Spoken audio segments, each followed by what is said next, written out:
And get this, in about 10 hours, voters are going to brave freezing temperatures to cast the first votes in the 2024 presidential election.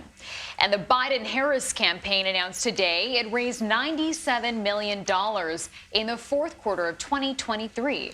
It's now entering the election year with $117 million in cash on hand. According to the campaign, that's the most money any Democratic candidate in history has raised at this point in the election cycle. Meanwhile, a new CBS News poll shows GOP candidate Nikki Haley holds the biggest lead over President Joe Biden right now in a potential head-to-head matchup. In fact, Trump, Haley, and DeSantis all have at least a slight national edge on Biden, were they to emerge as his challenger. Michael Tyler joins us now. He's the communications director for President Biden's 2024 reelection campaign. Thanks so much for being with us this morning. What does President Biden need to do to change the narrative here? Well, thank you so much for having me. I think what the president needs to do is exactly what he's doing, right? By kicking off this 2024 campaign by reminding the American people of the fundamental stakes of this election.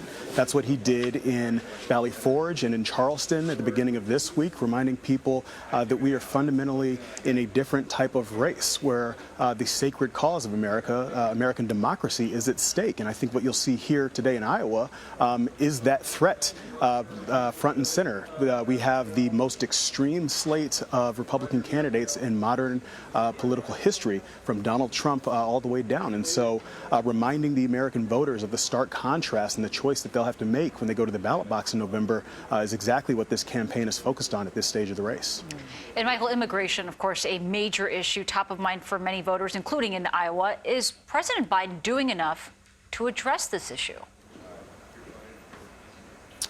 Well, absolutely. The president's doing everything in his power to address the issue because he actually cares about solving it. I think what you're seeing on the other side is MAGA Republicans, both here in Iowa, who are running for president, and in the House of Representatives, who are doing absolutely nothing to actually address the issue. They're more interested in fanning the flames, in creating a crisis and exploiting people's tragedy than actually trying to solve it. And so that is the difference, and that is the choice that this campaign is going to present to voters come November. You know, I want to ask about the economy. That's obviously a huge issue here. There appears to be, though, a disconnect, Michael, between how the economy is actually doing and how voters feel about the economy. I wonder whether Biden needs to change his message here to really get people to understand what's happening. Well, listen, that's exactly what campaigns are for and exactly what this campaign is focused on doing, right? And we're going out there every single day and reminding the American people that this is a president who since day one has got to work fighting on behalf of the American people. And the results are clear. 14 million new jobs, 800,000 of those manufacturing jobs, lowering the costs of things like prescription drugs. This is the first president to actually take on big pharma and win. Capping the cost of insulin at $35 for seniors, right? The list goes on. And so our job as a campaign is to help the voters connect the dots between the increasing progress that they're seeing in their own lives and understanding that that's a direct result of the fact that we have a president who every single day is fighting for American families. And that stands in stark contrast to people like Donald Trump, who's out here on the stump saying that he's wishing for the economy to crash because he thinks it'll help him.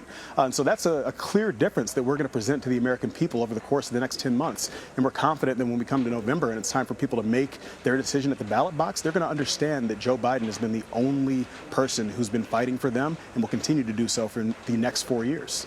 This election cycle, the Democratic caucuses have moved to later in this election cycle. So how are Democrats in Iowa reacting to all of this?